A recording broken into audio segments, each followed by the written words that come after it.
Okay, let's get started. So today we are going to talk about living in an assume breach world, what it really means. My name is Raji Dani. I'm Principal Group Program Manager for Office 365 Security, which is now M365. And I have with me. My name is Art Sadovsky. I'm a lead program manager also in Office 365 Security. Okay, some ground rules. So why do I think you are here? I think you are here to understand, first of all, why does Microsoft even believe in assume breach? Why assume breach at all, right?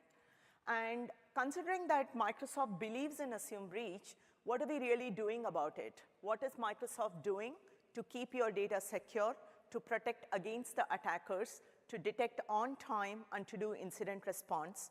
And more importantly, what are the tools and the best practices that Microsoft can give you for you to protect your front door? That is, to protect your tenancy, to protect your admins and users, right? And what I really hope that you take away from this presentation is that I have shared so much information with you on exactly how you operate, that you have a trust that security is in our DNA, and it influences everything that we do. Your data is as safe as it can be in our cloud. And I also hope that you're going to follow all the best practices that we are going to discuss here and use the tools to protect your front door, to protect your admins and your users. So before we go deep into the presentation, let's try to understand who are the attackers out there. There are some categories of attackers. These are how they are categorized. The most novice one of them are called script kiddies. The script kiddies don't write any code. They oftentimes use the code or the scripts that's written by more sophisticated attackers. But script kiddies are dangerous because they keep poking around your system. They have a lot of time. They poke around your system. And not only that, the sophisticated attackers anonymously use the script kiddies. The script kiddies don't even know that they are being leveraged, but the attackers actually attack your system using the script kiddies. So they are super dangerous. So that is the lowest in the stack of attackers. The next level of attackers are the sophisticated hackers. So they write code. Their main purpose is to intrude your system and steal your secrets. That's the next set of attackers that you should be really careful about.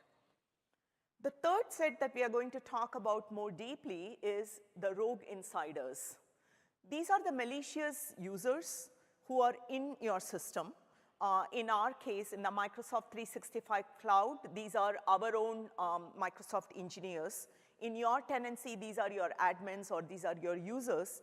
And if they go rogue, and if they have a lot of elevated privileges, and if they can do bad things, this can go undetected for a long time. So I'm going to show some demo on what a malicious insider can do, right? So we need to be pretty careful about these attackers too.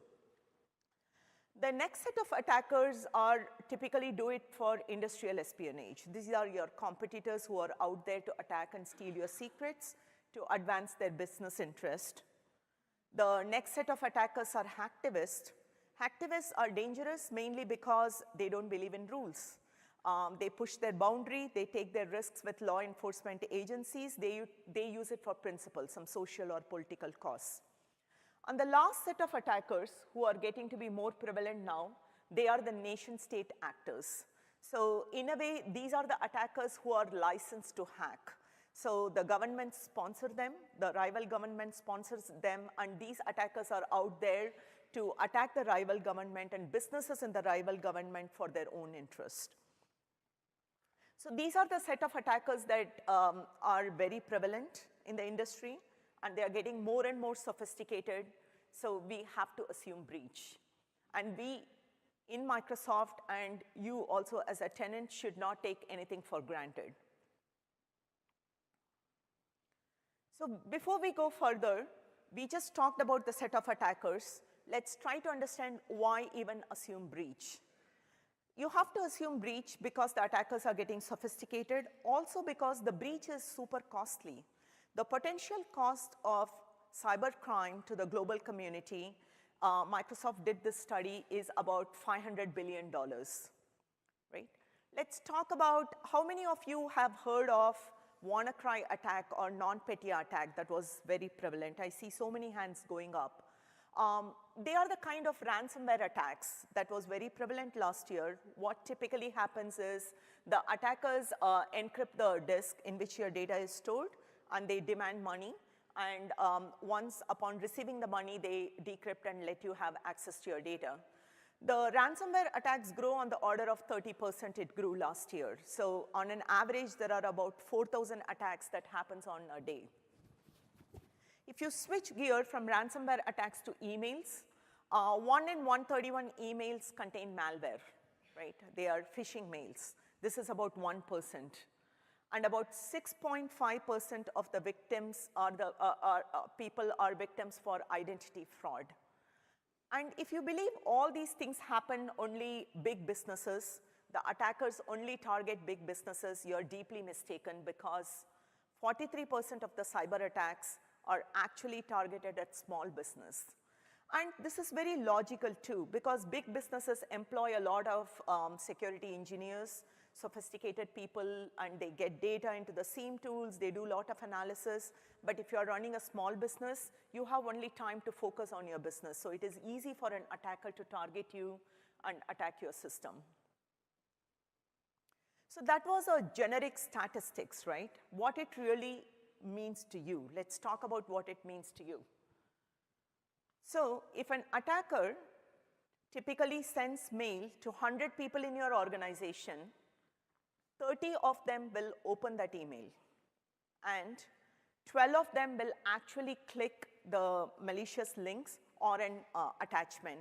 And all this will happen within the span of 3 minutes and 45 seconds. That's all it's going to take for somebody to intrude and get a full total into your system. And within next 24 to 48 hours, that is 1 to 2 days, they will have a complete control of your network. They would have moved laterally, and they would have completely owned your network. But the average time it's going to take for you to detect that intruder, right, before you even detect his presence, it's going to take you 197 days. This is the average. And this is over 6 months. And the cost of a data breach will be about $3.8 million, and this is the statistics. You may say, okay, I'm not getting breached, so I'm not paying for it. But that's not true. You're still paying for it because you're paying for the cyber insurance. The cost of the cyber insurance is growing up so much as the attackers are getting sophisticated. It's expected to triple by 2050 and hit a whooping number of $7.5 billion. So security is, the breaches are going to cost you. You need to assume breach and do things at your end to ensure that you are protected accordingly. When I think of security, I think of it twofold, and you should think too, specifically if you are putting your data in the cloud. The first thing to think about is your cloud provider secure? So in this case, we are talking Microsoft.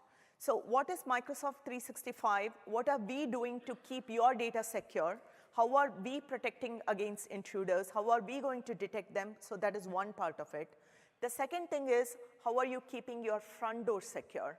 Because 90% of the attacks happen through front door.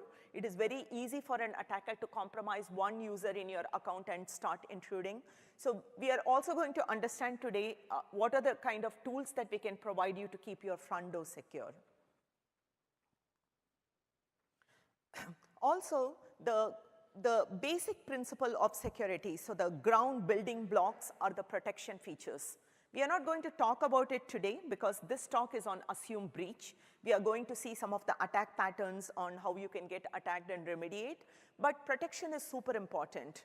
Protection could be things like the investment that we do in antivirus, or the investment that we do in network security, or the engineering practices and other things. In this talk, we are not going to cover, but M365 invests heavily in protection features. What we are really going to talk about is how can an attacker breach any of these things, and when he does it, what are the kind of investments we have so that we can very quickly detect it and do incident response. That's what this talk is going to be focused on.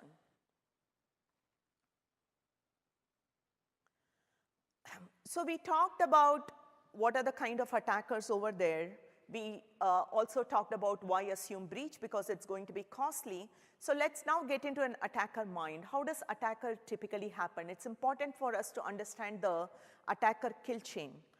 What attacker typically would do when he decides to attack you is he does the initial recon. So he plans how to really attack your system. And he tries to get 99% of the attack starts with the user. He tries to compromise one user in your company and tries to get in, and that's how the initial compromise happens. When that initial compromise happens and that attacker is able to get in, it's not super bad if he's able to get into your peripheral server, right? Because he's not able to get into the data yet. So attacker will get into one of your server by using a random user account which doesn't have a lot of privileges, and he will lurk. He will establish a foothold. He will try to figure out what are all the things that he can do there. If by chance that user account had some privileges, he will try to install his tools, his attack kits, using which he can watch more. But what he's actually watching for is to get hold of an account that has a much higher privilege, that has an escalated privilege, because what he's really looking for is an admin account using which he can do a lot more damages, or he can traverse a lot more and he can move laterally. So once he finds an admin account, an account with a very high privilege, in the attack kill chain, that is called elevation of privileges. So by then he has struck luck. He can do a lot more things. But he still doesn't do any harm. He still watches. One of the security principles that we talk about is when you really design a big system, specifically if you're running on-prem, ensure that your breach boundary is very small, so that if an attacker is able to get into your system and able to compromise and get hold of an account, an admin account, he will still not be able to traverse much. He will still be able to not go beyond a set of breach boundary that you have small set of servers.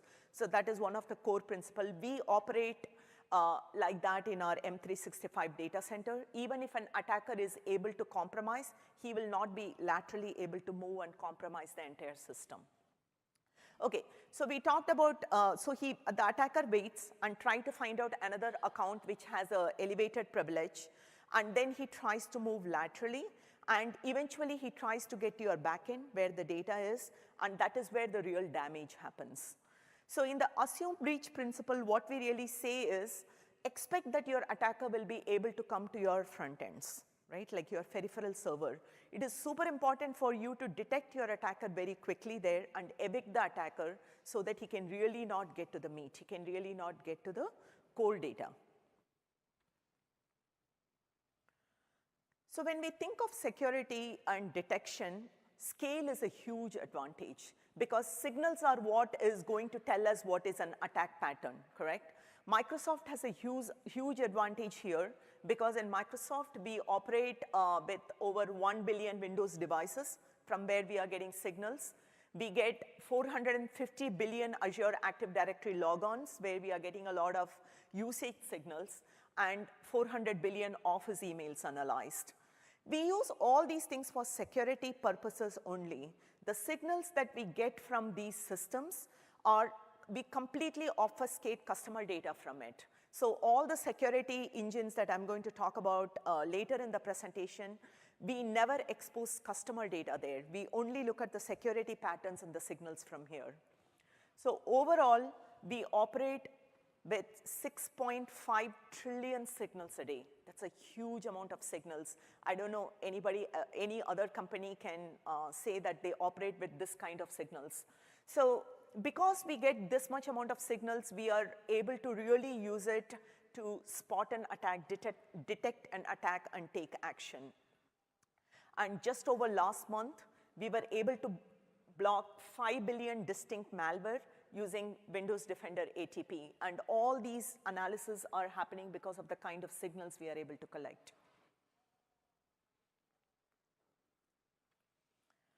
Okay, so we just talked about who the attackers are and the kind of attack patterns, and we talked about the kill chain. Let's go deeper and talk about how the attack starts. All attacks, 99% of the attack starts with an account. An attacker is able to get hold of a malicious account in your system, and then he starts moving around. So in Microsoft 365, we are very aware of it, and we have been operating over last 5 years with the principle of zero standing access. We have over 5,000 engineers operating in Microsoft Data Center, and none of them have accounts with any elevated privileges. Anytime they really want to do anything in the system, they use what we call Lockbox. I have been talking about Lockbox for a long time. How many of you have heard about Lockbox? Okay, yeah. So, when a Microsoft engineer wants to do anything in our data center, by default, he has no access. He needs to request access to a system called Lockbox. And this is true for any big task like, say, exfiltrating data, which is like a very hard task. You won't get approval for it easily. But even for a mundane task like rebooting a server, you have to go via Lockbox. The engineer will submit requests to Lockbox, and the Lockbox has a lot of predefined rules. If the Lockbox believes you as an engineer should not be touching the system or data or server, it will reject your request right there. But if the Lockbox determines that, okay, you are allowed to reboot a server, and then it will send a mail to the Microsoft approvers. Typically, they are your Microsoft managers, who can decide whether you're allowed to do the task or not. And this is true even for a most primitive task like rebooting a server. And only after your approver approves, you're able to do this task. But let's say you're trying to export data by chance on a customer. This becomes even more stringent. You won't be able to do that with just the permission of your manager. You need all the way up to VP level approvals, and all questions are asked on why do you need this kind of access. So with Lockbox, we have been operating in our data center with a scoped access, least privilege access. So you get access to do just the task you want to do, and you don't get a big admin-like access across all the servers in our data center. The permission is given just in time when you really want to do, when you want to reboot a server, you get permission to reboot server and nothing else. And it is only for a limited duration, whatever time period that you asked for, and nothing more.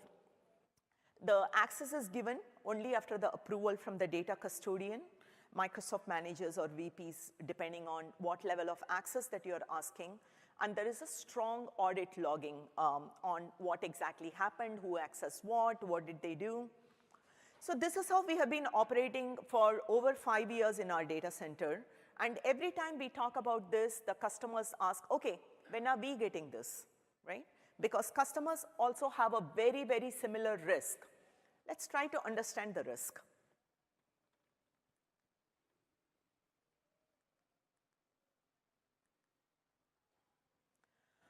So we are announcing a general availability of a product called Privileged Access Management.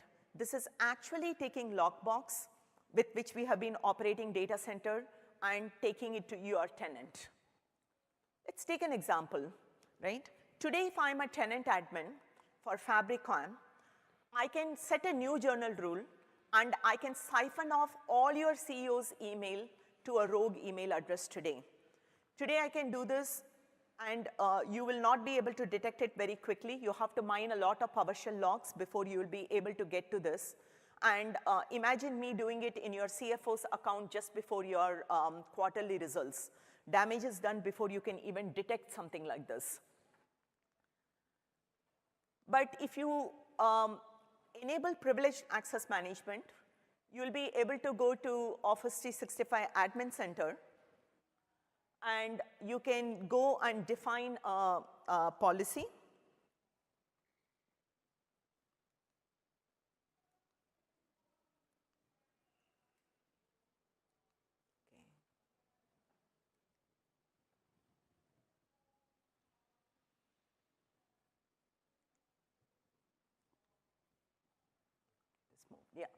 So you'll be able to go define a policy. Here I'm going to set up a policy to say for new journal rule, it requires access approvers. So I have predefined access approvers called privileged access approvers, the set of users who can approve this task. And I create this policy. And after I have created this policy, if I'm as an admin trying to run a new journal rule, this will fail out. It will say, please raise an elevated access request for this task because new journal rule requires now permission. So if I still want to run a new journal rule, just like how we do things in data center, you will have to ask for permission. You will be running a new elevated access request commandlet. You will have to say for how long do you want this permission and for doing exactly what. Once you do this, the lockbox system in which we call as privileged access management for you actually will send email to all your approvers, and the approvers will be able to come to the M365 admin center and they'll be able to approve. They can also deny if they believe that you have no business to be running journal rule, correct? And specifically if you're doing on your CEO's mailbox, they will deny. And only after they have approved, you will be able to run this. And not just that, if you enable privileged access management and got approval and ran something like this, we have very, very rich auditing. In Office 365 Admin Center, you'll be able to go and it will have all the records on who asked for permission to run the journal rule, who approved, and who actually ran the journal rule with all the timestamp. So it will be very difficult for one of your, so we talked about rogue insider as one of the attackers, if you remember. It'll be very difficult for one of your tenant admins to go rogue and do bad things undetected. So with privileged access management is one of the core protection that you have against your rogue insiders. So to capture back with Office 365 privileged access management, if you enable this, either the admin or the users who really want to do tasks which are very critical and which can compromise some data, they won't be able to do it even if they have admin permission. They have to request privileged access. The approvers have to approve. And after that, the users or the admins can run the task. The privilege will expire after the time period that they have asked for approval, and the user will not have access after that. So it is following the same principle on task-based access control. So essentially the principle here is nobody has a full godlike admin access anymore. The access is just in time, just enough access, and there is no standing admin access by default, and there is rich auditing available so that you can go back and figure out what exactly happened in your tenancy. So with the principle of assume breach, as I said that since 99% of the attacks happen through account compromise, it is super important that nobody has godlike account in your tenancy too. This has been very, very useful for us in our data center in M365, so we take the same thing to you. So enable privileged access management and ensure that not only your tenant admins cannot go rogue and do bad things, they are not easily compromised and attacker is able to go do bad things. If you want more details on exactly how to configure this, we have a detailed presentation on this tomorrow. I'll be showing you at the end of this presentation links to that. So far we talked about how you can run your tenancy and how we run our data center with not much privileged accounts, right? Like with the ability to ask for just-in-time account and with just enough access. Let's switch gear and let's assume an attacker is able to come in to the system. So what we are now going to talk about is how are you quickly able to detect and how are you going to be able to evict these attackers. So first I'm going to talk about M365 Cloud, right? What we are doing. This is super important for you because your data is with us and it is very critical for you to understand the kind of investments we have in this space. So the first thing, we have always run M365 by assuming breach. Our security strategy has always been beyond defense. We have a smart of red team. They are basically attackers.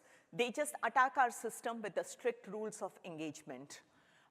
They simulate outside attacks. So they use all the external known TTPs, the unknown TTPs, and they attack our system through all possible means. So parallel to the red team, we have a blue team. The responsibility of a blue team is, as the red team attacks, the blue team is going to detect quickly, and the blue team is also going to practice incident response as the red team attacks. So we have been doing this manually for several years now. And what we realized with the scale that we have, today M365 operates with over 1 million servers. That's the kind of scale that we have, correct? It is really not possible to do these things manually. So we heavily believe in the principle of automation. So we quickly realized a good detection needs a rich set of signals, because signals are the one that is really going to train our system and give the ability to detect. So we said, you know what, why do we really wait for somebody else to attack us? Why don't we attack ourselves? So we have now a component called attack bot. And an attack bot, so the red team, when it comes up with a new way of attacking M365, they program all these attacks into attack bot, and attack bot attacks us every hour. So attack bot uses the they completely emulate the outside attackers, right? They do the combinations of attacks that the red team has written on them, which is the known attacks, and they try to attack the system every hour. So this is generating hundreds and thousands of signals so that our detection system can learn. The detection system has a lot of algorithms, and these algorithms are machine learning based too, and they need to be trained. So to train this detection system, the attack bot signals really help. And very shortly, Art is going to give you a complete demo of how on a real attack, on how the attack bot attacks the M365 system and how our detection system can catch this. So attack bot is attacking us once every hour with thousands of attacks, correct? And it is creating a lot of signals in. And how do we detect this? So our detection system is based on first a collection agent that is installed on our millions of servers. This is called host IDS. The host IDS is the agent that is sitting on all our servers and that is looking for interesting signals, right? They can be ETW-based signals. These are the net flow data or the process details that is happening on each of these boxes. They can be the Windows operating system-based signals, right? Like the disk access, the security signals. And these are also the context data, how the deployment is happening, what is the inventory management, are the machines put in and out. The host IDS also collects application data. Like for example, an Exchange server behaves very differently than a SharePoint server. And the collection of events that happens on an Exchange server are different than a SharePoint server. So those interesting data are also collected. So the kind of signals that the host IDS collects and then pumps in, all I'm talking about is in the order of million events per second. So this is a lot of data. Attack bot also is a huge contributor to these signals because remember, attack bot is attacking each of these machines every hour. So a lot of signals are coming from attack bot too. So all these signals are then collected in our detection repository, what we call as Vanquish. And in this Vanquish repository is where the interesting algorithms are running. When you think about detection, the big problem with this detection is not only that there are a lot of signals that is getting collected, there is a lot of noise too. We are talking on the order of 100 million signals, right? Like over an hour. So there is a lot of noise. The interesting thing is how do we actually weed out these noise and really pick the right attack pattern? And that happens in Vanquish. Vanquish is where we run all our rule-based algorithms as well as tons of ML, machine learning-based algorithms to determine what the actual attack is. And from there, we output about on the order of 100 attacks that our security engineers take a look into. And also the critical ones which we really determine are the attacks are on the order of handfuls, where we page our on-call engineers, the security engineers, as well as the incident managers, and we do the full blue team routine, which we are just now going to show you a demo of. So if you are thinking on the kind of scale that we are talking about, we get the raw events on the order of 4 millions per second. And this is pumped into Vanquish. The Vanquish runs all these algorithms, and the signals of interest are on the order of around 10,000 per hour, on which the detections are built, which is on the order of hundreds a day. So this is the actual detection heat map that I picked up from M365. So if you see the blue signals, these are the anomaly signals that is happening on the machine individually, and they are less interesting because if we start focusing on every single such signals that's happening on each machine, it's going to be noise. At the end of the day, we are constrained by limited set of engineers. What is more interesting are the triangulation algorithms that really run in Vanquish, where the collection of anomalies are connected, and that is where you see the red signals. The red signals indicate that there is something really bad happening in the machine. So it requires the eyes of the security analyst, and when the collection of such red signals happen, it is converted into a paging alert, and the system determines who to page. We also have a set of automated remediation where for certain bad things when it happened, let's say the exfiltration of data is happening, or somebody is able to connect to a command and control post outside, a blue team has to do a robust investigation. But for a simple things, for example, the firewall rule that you determined is the right set of firewall rule got misaligned, there can be an automated remediation. The system can go fix it right away, and we do all that too. At this moment, I'm going to hand it over to Art so that he can walk through a real detection and the incident response sample that we have in our data center.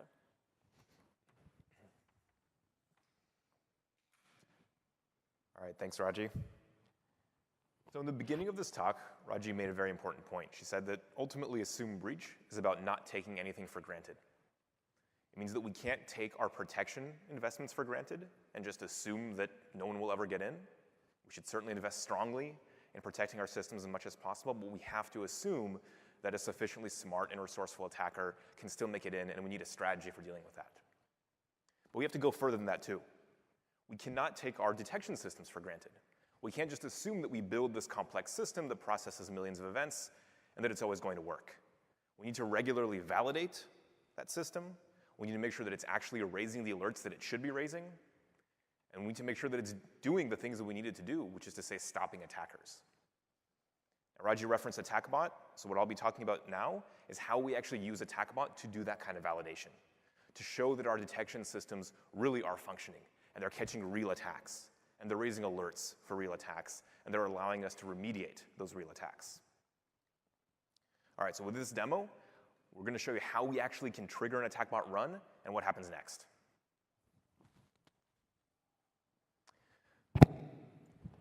All right, so what you're seeing here is me actually triggering an AttackBot scenario against our service. As Raji mentioned, AttackBot emulates attackers. It is very realistic. It's as real as you can get without actually letting the bad guys in. This isn't log injection. This isn't data injection. This is actual malware written by our red team, our expert team of hackers, that we are running inside of our service infrastructure to simulate what an attacker would do if they were to somehow get in.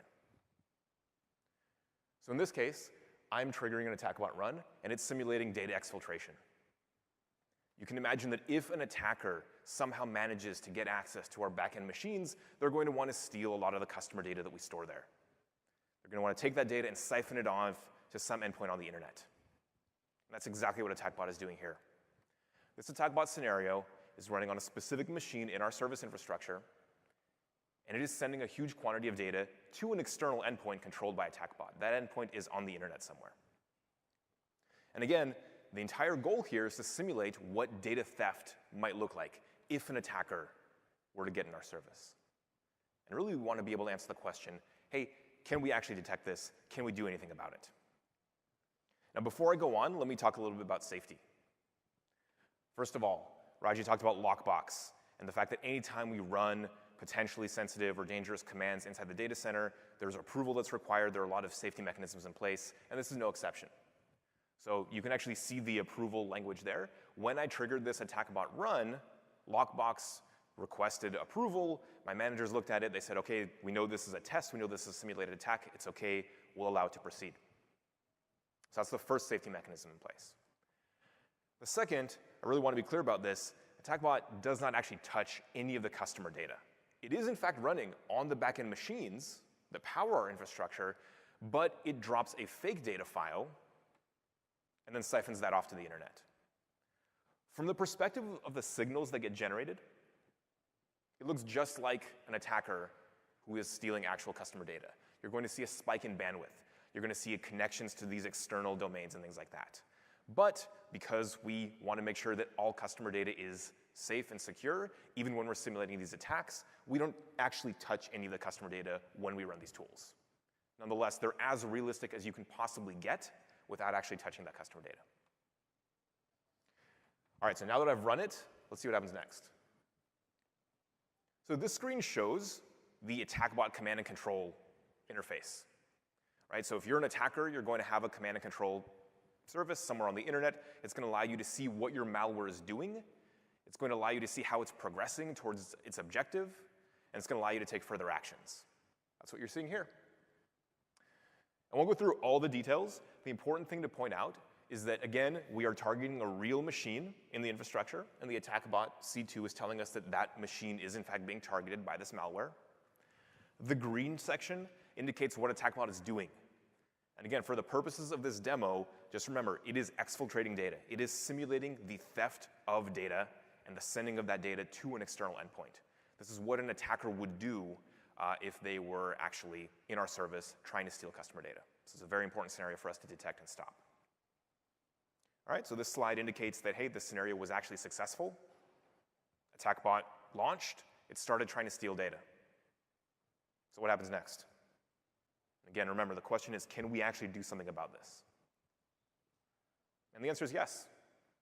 Here's an alert that we raised. This is an actual alert that gets raised to our blue team on-call engineers about security incidents that may be happening in the service. You should note a few things about this alert. First of all, the alert indicates the exact machine that was compromised, or the exact machine where this strange behavior is noticed. And that is the exact machine that's being targeted by attackbot.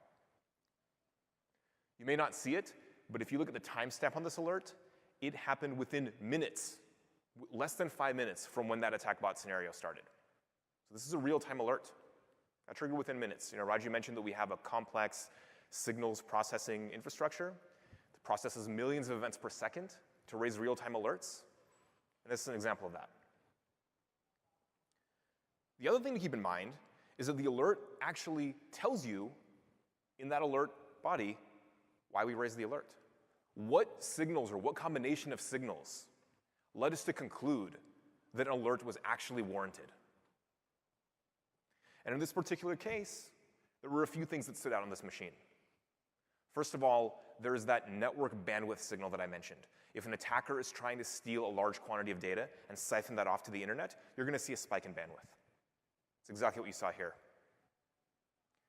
One of the other things that you'll see is that an attacker will connect to an unusual external IP. That's the attacker's C2. It's exactly what you saw here. Our systems intelligently determined that the IP that was being contacted by attackbot is something that we really haven't seen before.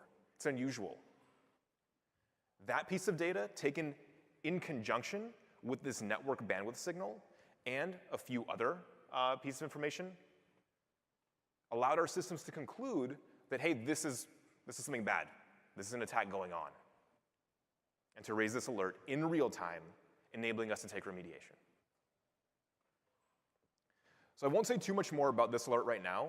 I do have a talk later this week, Thursday morning, where we will do a deeper dive into how this type of alert gets raised. This is one of our machine learning alerts that intelligently combines signals to raise high fidelity alerts. We'll talk more about that then, but for now, the important thing to keep in mind is that we raise this alert in real time, on the order of minutes from when the attack scenario began. It was for the exact machine, so it tells us exactly which part of the service was compromised. And the alert tells us why it was raised. What are the specific things that our system saw that enabled them to conclude that something bad was happening?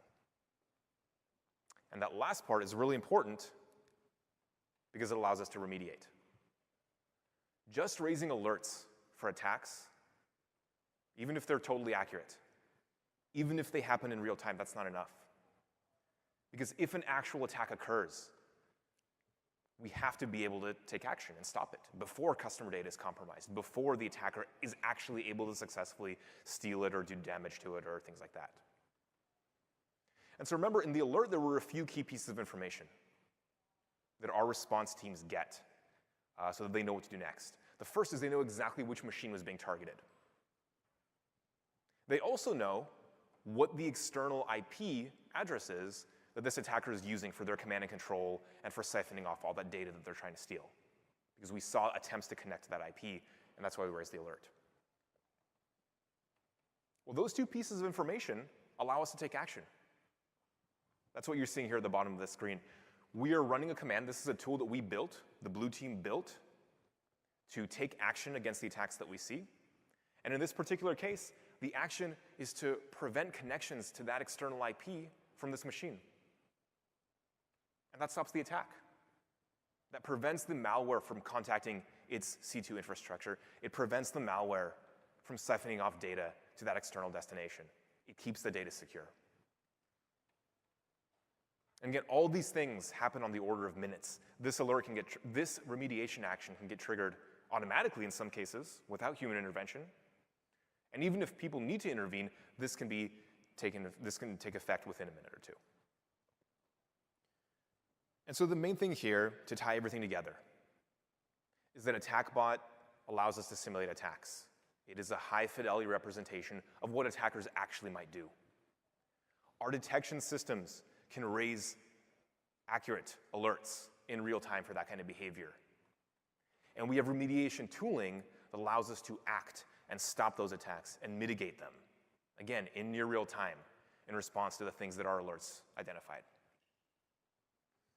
Before I go, I will say one more thing, and that is scale.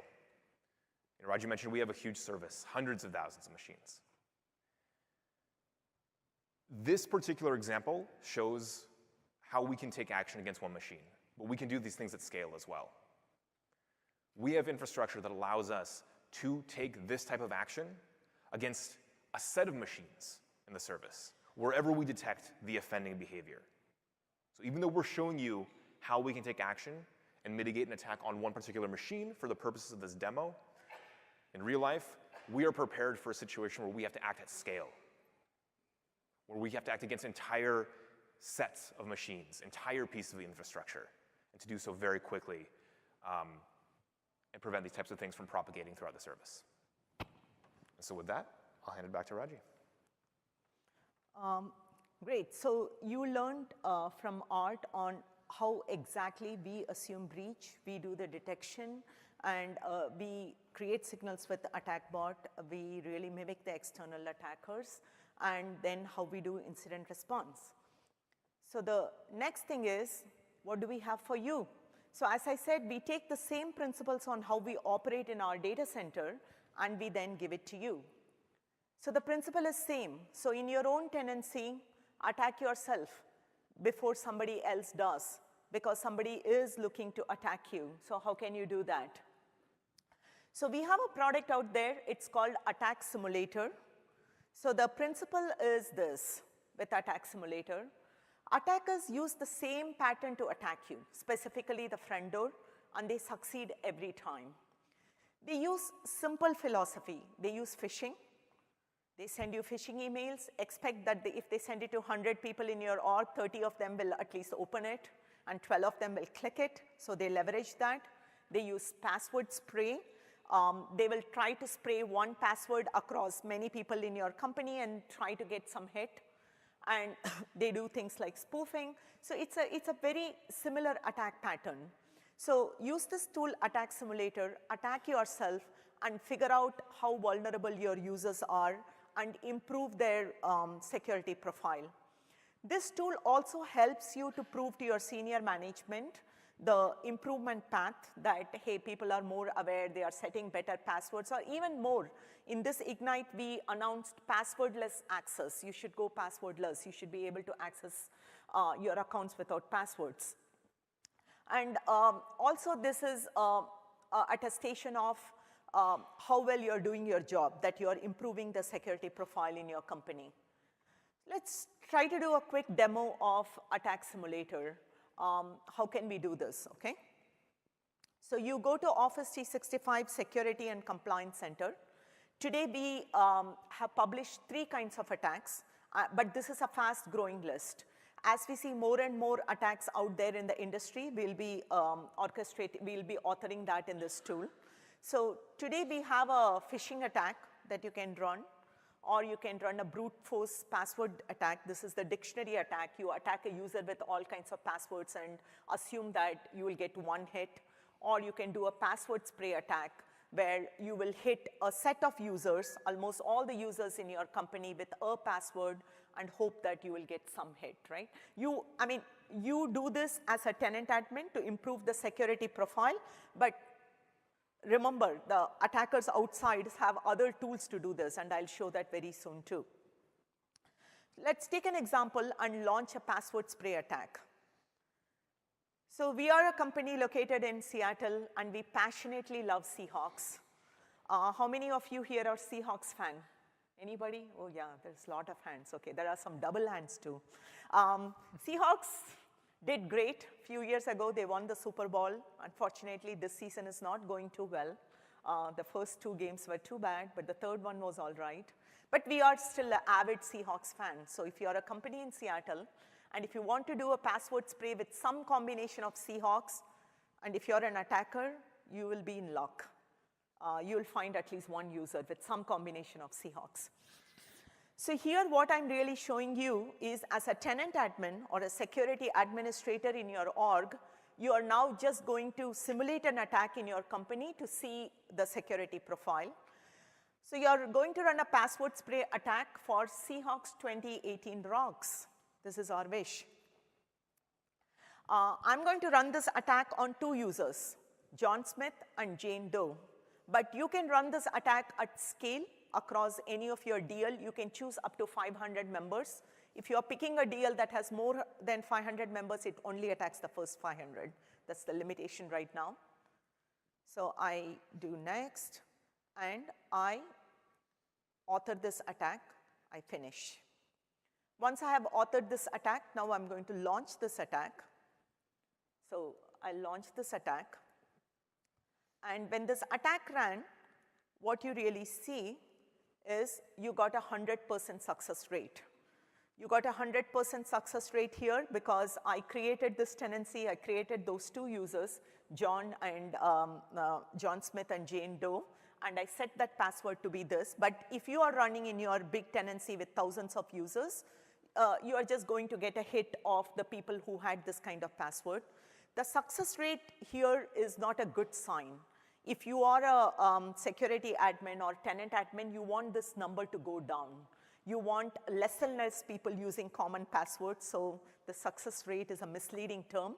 But in this demo, what I just showed you is you can use the attack simulator and find out who are the people who are using weak passwords, or you can also find out dictionary attack. So we recently launched, again, we are a big Seahawks fan. So in the last season, we launched an attack against all the Microsoft tenants, like the MSIT users, phishing campaign, right? We launched a phishing campaigns to say there is a meet and greet party. You can win a meet and greet party to go and meet Seahawks players, correct? You will be super amused. Even in Microsoft, we got so many hits. So many people clicked on that link. People don't even stop by to see whether the link looks genuine or not. And we have done a lot of education campaign on this, and we hope that data keeps going down. But it's super amusing how vulnerable users are, and even some of our senior executives clicked on that. So use this tool and find out what is the security profile in your org. So this is the attack simulator tool that we used. But now I'm going to switch gear. Now I'm a real attacker. So I'm not using attack simulator. Attack simulator is the tool for you to figure out within your tenancy as an admin. But now I'm an attacker, and I'm going to show you as a real attacker how I can leverage the easily available tools in the market and attack you, and what you can do to detect and remediate. So the purpose of this is for you to understand how you can really detect. Okay. Switching gear, now I'm a real attacker. I'm going to use a tool called Mail Sniper. It is so easily available. You can just import this, run it with PowerShell from anywhere in the world. So I'm going to use Mail Sniper and try to attack this company. I create a tenancy called Secure Score Team. Remember, there are 2 users here with the password Seahawks 2018 rocks. So me as an attacker just randomly picked up those 6 users that you see over there. I just went to LinkedIn and saw who are all the users there, randomly picked up 6 names, and I'm going to do a password spray attack on those 6 users with Seahawks 2018 rocks. And of course, one of the 6 users was John Smith. Let's assume that you never ran attack simulator, you never caught this, but me as an attacker is catching this, right? So now I caught hold of John Smith's account, which had the password Seahawks 2018 rocks. John Smith is not an admin, but if you remember the kill chain that I walked through initially, I got an initial compromise. I didn't get an admin account, but I got an initial compromise of an user who is not an admin, but I'm able to come into your system. This is what an attacker would do. Then, some of these command lists, I don't even know why they are so freely available. Now that I have John Smith's account, I'll be able to get your complete GAL. I'll be able to export your global address list and get the access to all the employees in your system. At least I'll be able to figure out who are all in your company. So I'll run this. I got an output of all employees in your GAL. Now I don't have to go to LinkedIn and fish and figure out who are all the employees. Just by compromising one account, a user account, I'm now able to export all the employees in your GAL. With the same John Smith's account, now I can get Azure directory role member and figure out who among these employees are admins. So when I run this commandlet, it outputs the 6 admins in your org. So I started my compromise, initial compromise, with a simple user account who is not an admin, with just doing a password spray. With that account, I was able to export out the entire GAL, and I can also export out who are all the admins. Bingo, what do you see in this admin list? Of the 6 admin list, you see Jane Doe. Incidentally, Jane Doe also had the same password. So now as an attacker, the next step for me to do is again use the Mail Sniper, run invoke password spray AWS on these admins and see if any of them have the password Seahawks 2018 rocks. And yes, I got 1 hit because Jane Doe again had such a weak password, and now as an attacker, I got a lottery. Now I got an admin's account, correct? I can do a lot of bad things. Think of the kind of things that I can do. I can set a journal rule on your CEO's mail and then siphon all the emails to a rogue email address. Or I can set an inbox rule on your CEO and do a mail forwarding to John Smith. Remember, I also have John Smith's account with me. I know his password. Or I can do folder permissions and then set all kinds of access right, owner access right for John Smith on your CEO's mailbox. But if you have been paying attention, you will remember that I talked about a product called Privileged Access Management initially when I talked about elevated privileges. If you had set up Privileged Access Management in your tenancy, me as an attacker would not be able to do it. Because if I was running a new inbox rule or if I was running a new journal rule, I would have gotten an error to say, hey, this requires approval. And I have to ask for elevated rights. So which essentially means I need to compromise at least another admin who has to approve this elevated rights. And not only that, in our admin center, all those records show up. So it is very easy breach investigation.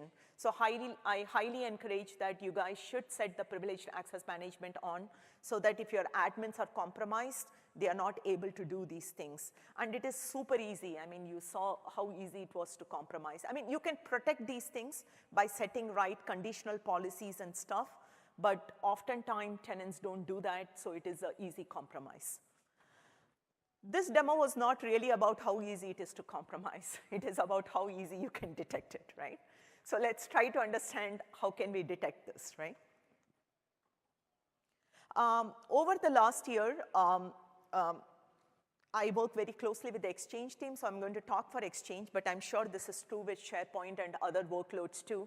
We have invested very, very deeply on improving our telemetry so that you can do breach investigations easily and you can detect certain attack patterns.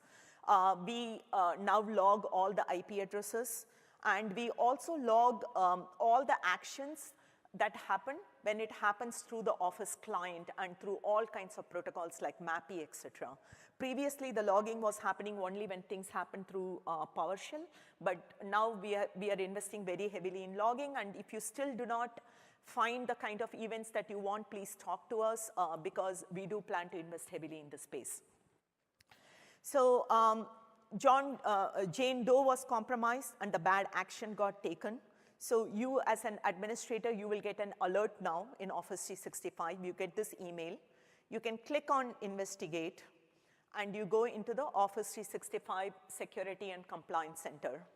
From this place, you can choose either to resolve the account if you believe that it is just a noise, or suppress this account because if this typically happens in your company, and or you can notify the users. These are some of the remediation action that you can take when the alert fires. But more deeply, if you have MCAS, are you guys familiar with MCAS? That is also our breach investigation and remediation tool. If you have MCAS, we also show you a lot more information. For example, we show you the location from where these actions are happening. Jane Doe is doing mail forwarding rule setting from Russia. This should trigger an alert to you. Why is this action happening from Russia? Or if you want to expand on any of these actions, for example, in the mail forwarding inbox rule, if you expand, you see that the ISP from which this call is coming is 000 Fishnet Communications. And that is also going to trigger some alarm on you. What is this? I don't recognize this company, right? Or you can go to the users and try to understand the usage pattern. Remember, one signal is bad when I even showed you the detection heat map, but the collection of signals is what really calls out a real attack. So if you see here, Jane Doe is operating from 2 countries, and that should sound strange to you. And if you see here, her typical frequent usage location is United States. But if you look at the IP address from where these calls are coming, they are actually coming from Russia, Moscow, and from this IP address, which you are absolutely not familiar from. And these are the kind of signals that we right now write into that you can really use to do the breach investigation on your side. And as Art said, detection is one thing. It is super important for you to detect, but it is also really important for you to set the remediation policies when such things happen. Again, using MCAS, you'll be able to set such policies. For example, if a set journal rule is happening, you can actually either notify the user, or you can even suspend the user account, or you can require the user to re-sign on. So you can set all kinds of remediation policies also from MCAS.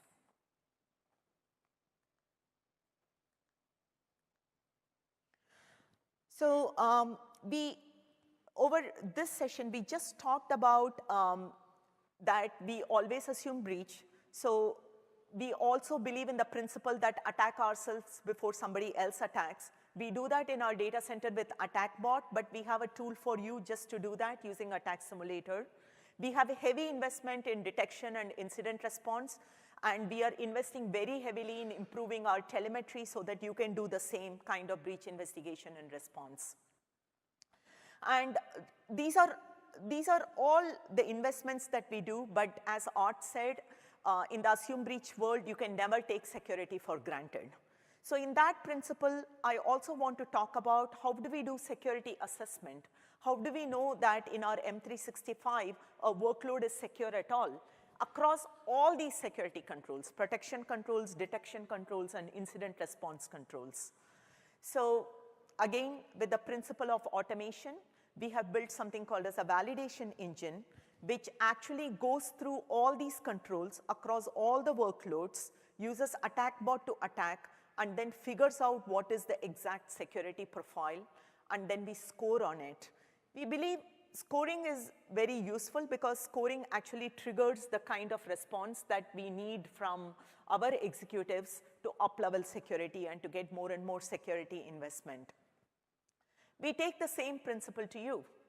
So Microsoft M365 Secure Score is somewhere that you should be going, and that should be one spot for you to figure out what is your security profile, right?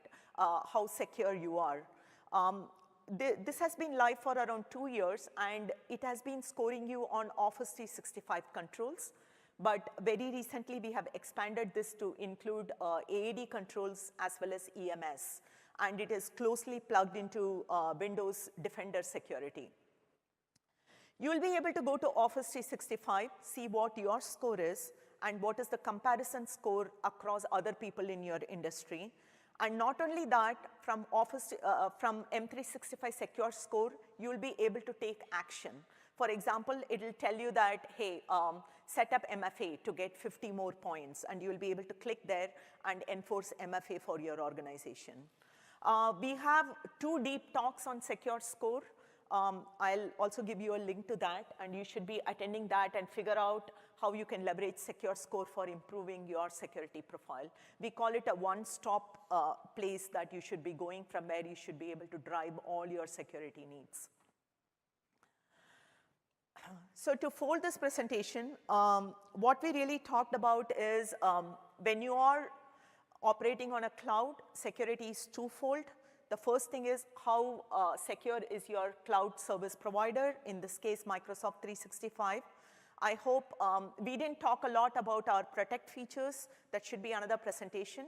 But we talked a lot about our investments in detection and incident response, and also on the fact that we don't operate with privileged accounts. And we also talked about the kind of tools for you to do the same thing to keep your front door secure. And please follow those practices because 90% of the attacks start with front door. It is easy for an attacker to compromise your tenancy and attack you rather than look for your data in our data center, because we operate with 3,500 security professionals in data center and we have a lot of investments. So please keep your front door safe. And with that, we are open for questions. Yes. Do you mind coming to the mic, please? Sorry. We have administrative accounts that are running scheduled tasks. How would you make PAM work with those? So today, PAM does not work with scheduled tasks yet. It is only for running commandlets individually. That is the next version of PAM we are talking about. Actually, when we piloted this with MSIT, that was the exact ask that they came up with. That is coming very, very soon.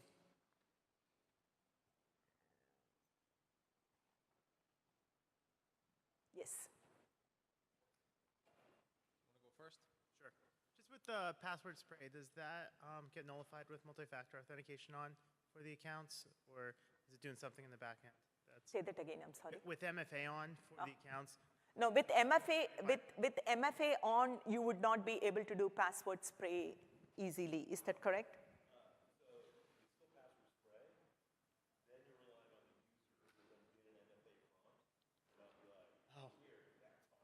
they just hit OK on it and go by. Yeah. That has happened too, but MFA is good. It is a level of protection, so please set it because sometimes the users don't do it with muscle memory and they are cautious. So, yeah, so what Brandon said was MFA is good, that it will prompt the user because oftentimes also the users click it with muscle memory. They ignore the prompt, but MFA is good. It's all goodness, so please set, yeah, that is one protection that you have. Can you explain the difference between PIM and PAM? Yeah, so PIM is privileged identity management. It operates at a role level, and PAM operates on a task level. So in PIM, when you really want to become an admin, for example, that is with just-in permission. You go and ask PIM for, PIM and PAM works very closely together, and it is going to be one product very soon. But think of PIM more as you become a just-in-time admin, but you still become admin with a much broader rights. In PAM, you are going to ask for rights for executing exactly the task that you want and not more. PAM today is available only with the exchange, but PIM and PAM is a tightly integrated product, yeah. So for years I've been harping that our administrators, you need to have separate administrator accounts. It just made sense. Do you see with privileged access management maybe moving away from that so that regular me, I request rights to do something and it's fully audited?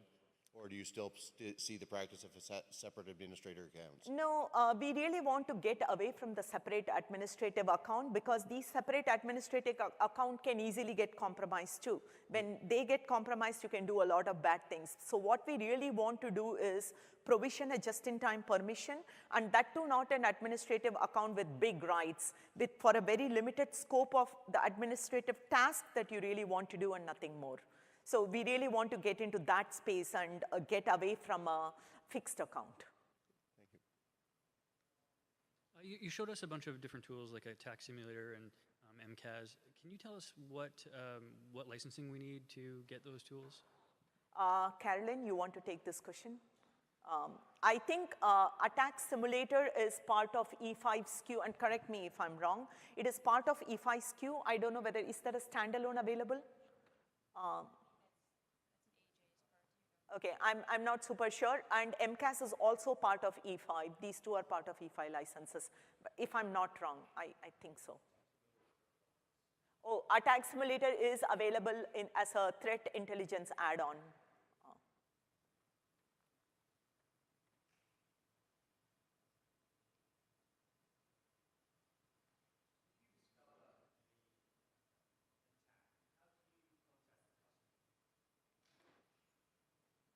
Say that again, please.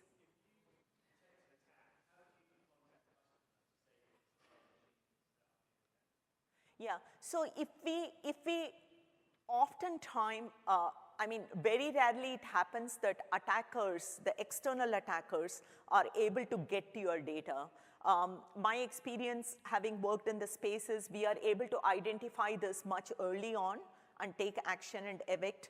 We have never had an external attacker being ability to actually get into the data. But if we figure out a customer is being attacked, it can also be the front door attack that can happen. And we also run a lot of detection against that. And if we figure out, we have a standard procedure for communicating to the customer. I think we do it within a stipulated period. I don't remember how long, maybe like, I really don't remember how long. Within that stimulated period, our security engineers, the blue team people will contact you. Yeah, so to add a little bit more to that, as Reggie said, there is a specific time period in which we notify customers if we do detect that type of scenario. Customers generally give us a few modes of contact. So there are generally dedicated security contacts and roles, and those are the people we'll reach out to. We can often use our support agents to reach out via phone or other means of contacting them securely if needed. So there are established procedures for that.